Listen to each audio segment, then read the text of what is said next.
बिस्मिल्लाहिर्रहमानिर्रहीम। अस्सलाम वालेकुम। आज हम बनाएंगे पिज़्ज़ा। घर में हम बहुत आसान तरीके से पिज़्ज़ा बनाएंगे, सब लोग अपने घरों में बना सकते हैं। अच्छा जी, ये मैंने चिकन लाया था, उसमें से मैंने 5-6 बोटियाँ उठा ली ब्रेस्ट की, और उसमें से हमने बहुत छोटे छोटे क्यूब्स जो हैं उनकी कटिंग कर लेनी है, और उनमें हड्डी बिल्कुल भी नहीं होनी चाहिए। हड्डी के बगैर बिल्कुल इतनी सी हमारा मीडियम साइज़ का पिज़्ज़ा बन जाएगा। ये मैंने एक बाउल में थोड़ा सा नमक डाला, नमक मुझे थोड़ा सा ज़्यादा लगा इसलिए मैंने उठा लिया और इसको हमने मैरिनेट करके रख दिया। ये मेरा तकरीबन ओवरनाइट पड़ा रहा था, फिर हमने नेक्स्ट डे पिज़्ज़ा बनाया था। अच्छा, फिर मैंने इसमें तकरीबन मीडियम साइज़ के लिए आपको 7 चम्मच जो है वो मैदा चाहिए होगा, जिनमें हम 6 चम्मच पहले डाल लेंगे और 1 चम्मच को हम भी बाद में ऐड करेंगे। बाज़ औक़ात ऐसा होता है कि डो जो है वो कभी पतली हो जाती है, कभी सख्त रहती है, एहतियातन। उसमें मैंने बेकिंग पाउडर डाला है। आप चाहें तो मीठा सोडा भी डाल सकते हैं, बेकिंग पाउडर भी डाल सकते हैं, जो आपके पास अवेलेबल हो आप वही इस्तेमाल करेंगे। हम बहुत सादा रेसिपी से, बहुत सादा चीज़ों से हम इसको बनाएंगे। इसमें हम थोड़ा सा ऑयल डाल लेंगे, तकरीबन 3 से 4 चम्मच, टेबल स्पून जिसको कहते हैं, खाने वाले चम्मच, वो डालेंगे और मिक्स करके हम इसको पानी से जैसे गूंथते हैं वैसे डो बनाने की कोशिश करेंगे। ये हमने देखा, ये आप देख सकते हैं कि मैंने इसकी डो बनाई और उसके बाद जो हमारा 1 चम्मच रहता था वो भी मैंने बीच में ऐड कर लिया। मुझसे अक्सर ऐसा होता है कि सम टाइम आटा थोड़ा पतला हो जाता है, कभी नरम हो जाता है, तो इसलिए मैं एहतियातन जो हमारा मेजर किया हुआ था उसमें से मैंने 1 चम्मच रख लिया। अब ये बहुत स्मूथ सी एक इसकी आपने डो बनानी है, बहुत पतली नहीं बनानी, क्योंकि जब हम इसको 40 मिनट्स के लिए रखेंगे, 40 मिनट रखने के लिए जब हम इसको छोड़ेंगे तो ये नरम ऑटोमेटिकली हो जाएगी, क्योंकि हमने इसमें मीठा सोडा या बेकिंग पाउडर डाला हुआ है। अच्छा, ये मेरी डो को हमने पॉलीथीन का, एक साफ़ पॉलीथीन लेंगे, उसमें ऐसे लपेट के हम इसको 40 मिनट से 1 घंटा जो है इस डो को तैयार होने के लिए रख देंगे। उतनी देर में हम जो हमारी वेजिटेबल्स हैं उसकी कटिंग करना शुरू कर देते हैं, ताकि हमारी चीज़ें तैयार हो जाएं। टमाटर का मैंने बाहर वाला जो सुपरफिशियल स्किन है इसकी, हम वो यूज़ करेंगे। हम इसका जो बीज वाला है वो बिल्कुल निकाल लेंगे, क्योंकि उसमें पानी होता है, और ये मैंने उसके बीज निकाल लिए और हम इसके बहुत छोटे छोटे क्यूब्स में काट लेंगे। इसी तरह हम शिमला मिर्च को भी काट लेंगे और छोटे छोटे क्यूब्स में ही हम इसकी कटिंग कर लेंगे। अनियन को भी हम इसी तरह करेंगे। काटने के बाद हम इनको थोड़ा थोड़ा खोल भी लेंगे, ताकि ये बिल्कुल एक पतले पतले, जिस तरह से हमारी वो शिमला मिर्च और टमाटर हैं उसी तरह। ये मैंने टेस्ट के लिए हरी मिर्चें डाल दी हैं, और ये एक बड़ी सब्ज़ मिर्च थी जो ज़्यादा स्पाइसी नहीं होती, वो भी बीच में ऐड कर दी है। अब हम पैन को थोड़ा सा ऑयल डालेंगे, सिर्फ इसके बॉटम को गीला करेंगे ऑयल के साथ, और हम इस चिकन को ब्राउन कर लेंगे। जितनी देर में हमारा जो चिकन है वो गोल्डन होगा, उतनी देर में हम आटे को देख लेते हैं।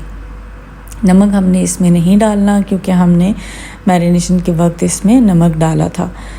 इसको हम छोड़ देते हैं। इस स्टेज पे चिकन अपना थोड़ा सा पानी छोड़ेगा और उसके बाद ये गोल्डन ब्राउन होना शुरू होगा। ये हमने एक तकरीबन 40 से 45 मिनट के बाद हमने आटे को खोला, और ये आप देख सकते हैं कि ये बिल्कुल बहुत ज़्यादा नरम है। अब हम इसको सॉफ्ट हाथों के साथ थोड़ा सा गूंद लेंगे, बहुत अच्छी तरह से ये मिक्स हो जाएगा। जो हमारा इस स्टेज पे आटा इतना नरम और ख़ूबसूरत है कि आपको वीडियो में नज़र आ रहा होगा कि ये कितना स्मूथ और सॉफ्ट हुआ है। लेकिन आपने इसको 40 मिनट से 45 मिनट ज़रूर रखना है। फिर आपने इसको दरमियाने साइज़ की एक रोटी बना लेनी है। ये देखें कि इसमें ऑयल चूँकि था तो हमें नीचे बिल्कुल भी कोई खुश्का लगाने की ज़रूरत नहीं पड़ी है, और ये बिल्कुल हमारी आराम से आसानी के साथ एक रोटी बन रही है। जितनी रोटी तंदूर की हम लाते हैं तकरीबन ये उतनी मोटी होनी चाहिए, उससे ज़्यादा पतली नहीं होनी चाहिए। फिर मैं इसको अपना जो हमारा पिज़्ज़ा पैन है उसमें मैं डाल लूँगी, और जहाँ से ये थोड़ी बहुत आपको लग रही हो कि पैन से छोटी है तो आपने इसको बराबर कर लेना। अगर आप छोटा बनाना चाहें तो आप इसको छोटा भी रख सकते हैं, लेकिन ये कोई बहुत बड़े साइज़ का नहीं था, मीडियम साइज़ का था, तो हमने फिर इसमें इतना ही बनाया। जो मेरी चीज़ें थी वो मीडियम साइज़ का ही बन रही थी। अच्छा, ये देखें कि आप ये थोड़ी थोड़ी जो है वो गोल्डन होना शुरू हो गई है। हम इसको थोड़ा और तेज़ आंच करके और इसको भून लेंगे। उसके बाद हम इसमें थोड़े से स्पाइस ऐड करेंगे, जिसमें पहला स्पाइस हमारा काली मिर्चों का होगा, जो हम बहुत मामूली सा इसमें ऐड करेंगे। और उस नमक हमने नहीं डालना क्योंकि हमने मैरिनेशन के वक्त डाला हुआ था। ये कश्मीरी चिली है, ये टेस्ट इसका नहीं होता है, ये सिर्फ रंग के लिए है और ये इसकी खूबसूरती को बढ़ा देगा। आप चाहें तो एक कोयले की मदद से इसको स्मोक भी दे सकते हैं। अच्छा, ये हमने, आप ये देखें कि उसके बाद हमने इसके ऊपर पिज़्ज़ा सॉस डाली है और जो हमारा चिकन था वो हमने सारा इसके ऊपर स्प्रेड कर लेना है। सबसे पहली तय हमने पिज़्ज़ा सॉस की डाली है, उसके बाद हमने चिकन डाला। चिकन डालने के बाद मैंने थोड़े से छली के दाने, जिनको कॉर्न्स कहते हैं, वो डाला और उसके बाद मैंने जो ग्रीन चिलीज़ काटी थी वो डाल दी। और उसके बाद हम इनको थोड़ा सा टमाटर जो हमारा था वो हम उसको बीच में स्प्रेड कर लेंगे और उसके बाद हम इसमें बाकी चीज़ों को लगाते हैं इसी तरह। अच्छा, फिर हम शिमला मिर्च को बीच में तो रखेंगे ही, लेकिन बाउंड्रीज़ जो साइडों पे एक लाइन होगी, मैं उसमें शिमला मिर्च को ज़रूर इस तरह लगा देती होती हूँ। वो इसलिए लगा देती हूँ कि ओवन में तो जो हमारा चीज़ होती है वो बाहर नहीं निकलती, लेकिन अगर आपने सादा किसी कुकर में बनानी हो, पिज़्ज़ा बनाना हो, तो वो थोड़ा जल्दी फैल जाता है चीज़ और वो बाहर निकलने लगता है। तो जब आपके पैन में चीज़ निकल आएगी तो वो जल जाएगी और वो थोड़ी सी स्मेल करेगी। उसके बाद मैंने अनियन डाला, फिर ब्लैक ऑलिव डाले, ब्लैक ऑलिव के बाद हमने ग्रीन ऑलिव डाले, ग्रीन ऑलिव के बाद अब हम चीज़ डालेंगे। आपने एक चीज़ का ख्याल रखना है कि जो आपका पैन है उसमें चीज़ें बाहर नहीं गिरी होनी चाहिए, क्योंकि अगर उसमें वो गिरी हुई हों तो वो चीज़ें डायरेक्टली गल जाती हैं, सड़ जाती हैं और उनकी सड़े हुए की स्मेल आती है। ये मैंने ऑर्गेनो पाउडर डाला और उसके बाद ये हमने चीज़ डाल दी। चीज़ आप अपनी चॉइस के मुताबिक डालेंगे। मेरे घर में बच्चे लोडेड पिज़्ज़ा खाते हैं, इसलिए मैंने ज़रूरत से थोड़ी सी ज़्यादा चीज़ डाली है। उसके बाद मैंने ऊपर थोड़ा सा ऐसे लुक के लिए एक आध ब्लैक ऑलिव रखा, 2-3 ग्रीन रखे, वो शिमला मिर्च रखी और वो रखा। अच्छा, ये मैं आपको दिखा रही हूँ कि मेरे पास ओवन भी है, लेकिन मैं आपको कुकर में इसलिए बनाना सिखा रही हूँ कि आप आसान तरीके से, हमारे हर सब्सक्राइबर के पास ओवन नहीं होता है, तो इसलिए मैंने सोचा कि कुकर को आपने बहुत अच्छी तरह से गर्म कर लेना है।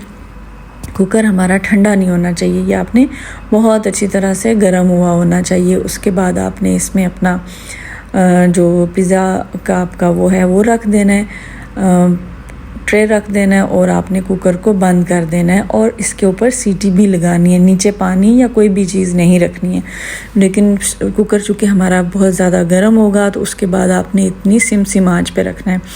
ये आपका तकरीबन 18 से 20 मिनट के बाद आप इसको खोलेंगे और ये आप देखें कि मेरा पिज़्ज़ा बिल्कुल तैयार है, किसी भी जगह से वो बाहर नहीं निकला हुआ, किसी भी तरह से ऐसा नहीं है कि ये आपको लगे कि ये ओवन में नहीं तैयार हुआ हुआ।